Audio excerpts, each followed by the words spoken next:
Proverbs chapter 3, the path of wisdom and trust in God. Proverbs chapter 3 offers a vision for living a life rooted in wisdom, integrity, and faith.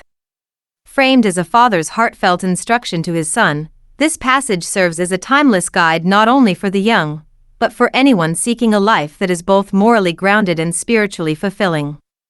The chapter begins with an exhortation to remember and internalize God's commandments. This is not merely a call to outward obedience but an invitation to let divine wisdom shape the heart. By doing so, one receives the promise of a long life filled with peace, benefits that go beyond material success and touch the very quality of one's existence. A central theme in the chapter is the importance of mercy and truth. These virtues are to be held close, bound around the neck and written on the heart, signifying their essential role in personal character. When these traits define a person's life, they lead to favor and good reputation with both God and people. Yet, the foundation of all wisdom lies in trusting the Lord wholly and not relying on one's limited human understanding. This trust must be complete, acknowledging God in every aspect of life. When this is done, the promise is that God Himself will direct one's path, providing clarity and purpose. The passage also warns against pride and self-reliance. It instructs the reader not to be wise in their own eyes but to fear the Lord and shun evil. This reverence and humility are not only spiritual disciplines but are also said to bring health and vitality. In the same spirit, honoring God with one's material possessions, especially the first and best of one's income, is described as an act of worship that leads to divine provision and abundance. These verses make it clear that faith and practical living are deeply intertwined. What one does with their wealth reflects the posture of their heart toward God. Another critical aspect of the chapter is the proper response to divine correction. The text encourages not resenting the Lord's discipline, for it is an expression of His love, much like the discipline of a caring father. This perspective transforms hardship and correction into opportunities for growth and deeper relationship with God. Alongside this is a vivid celebration of wisdom itself, portrayed as more valuable than silver, gold, or rubies. Wisdom is not only intellectually enriching but offers profound benefits: long life, honor, peace, and happiness. She is described almost as a living being, a tree of life to those who embrace her, suggesting that wisdom sustains and nourishes all areas of life. The chapter then shifts to a reflection on God's own use of wisdom in creation. The Lord founded the earth and established the heavens through wisdom, showing its foundational role in the universe itself. Therefore, if God relied on wisdom in His work, it is all the more essential for humans to seek and keep it continually before their eyes. Wisdom and discretion are presented as safeguards, leading to a life marked by security, sound sleep, and freedom from fear.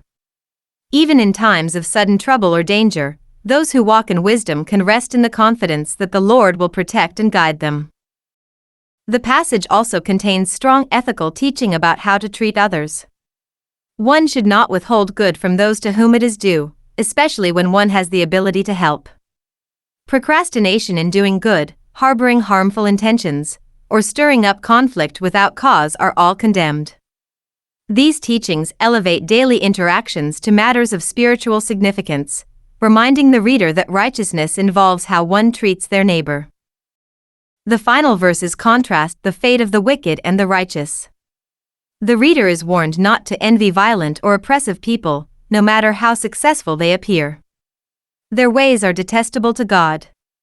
Instead, the Lord's favor is with the upright, His blessing rests on the just, and His intimate counsel is with those who walk in humility and righteousness.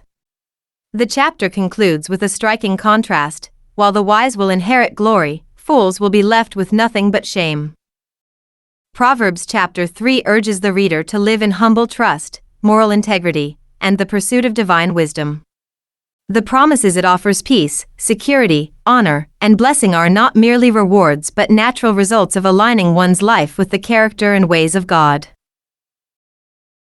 My son, do not forget my law, but let your heart keep my commands. For length of days and long life and peace they will add to you. Let not mercy and truth forsake you. Bind them around your neck. Write them on the tablet of your heart, and so find favor and high esteem in the sight of God and man. Trust in the Lord with all your heart, and lean not on your own understanding. In all your ways acknowledge him, and he shall direct your paths. Do not be wise in your own eyes. Fear the Lord, and depart from evil. It will be health to your flesh, and strength to your bones. Honor the Lord with your possessions, and with the first fruits of all your increase. So your barns will be filled with plenty, and your vats will overflow with new wine. My son, do not despise the chastening of the Lord, nor detest his correction. For whom the Lord loves, he corrects, just as a father the son in whom he delights. Happy is the man who finds wisdom, and the man who gains understanding. For her proceeds are better than the profits of silver, and her gain than fine gold. She is more precious than rubies, and all the things you may desire cannot compare with her. Length of days is in her right hand, in her left hand riches and honor. Her ways are ways of pleasantness, and all her paths are peace. She is a tree of life to those who take hold of her, and happy are all who retain her. The Lord by wisdom founded the earth. By understanding he established the heavens. By his knowledge the depths were broken up, and clouds dropped down the dew. My son, let them not depart from your eyes. Keep sound wisdom and discretion, so they will be life to your soul and grace to your neck. Then you will walk safely in your way, and your foot will not stumble. When you lie down, you will not be afraid. Yes, you will lie down, and your sleep will be sweet. Do not be afraid of sudden terror, nor of trouble from the wicked when it comes. For the Lord will be your confidence, and will keep your foot from being caught. Do not withhold good from those to whom it is due, when it is in the power of your hand to do so. Do not say to your neighbor, Go and come back, and tomorrow I will give it. When you have it with you, do not devise evil against your neighbor, for he dwells by you for safety's sake.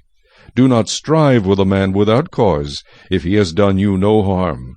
Do not envy the oppressor, and choose none of his ways. For the perverse person is an abomination to the Lord, but his secret counsel is with the upright. The curse of the Lord is on the house of the wicked, but he blesses the home of the just. Surely he scorns the scornful, but gives grace to the humble. The wise shall inherit glory, but shame shall be the legacy of fools.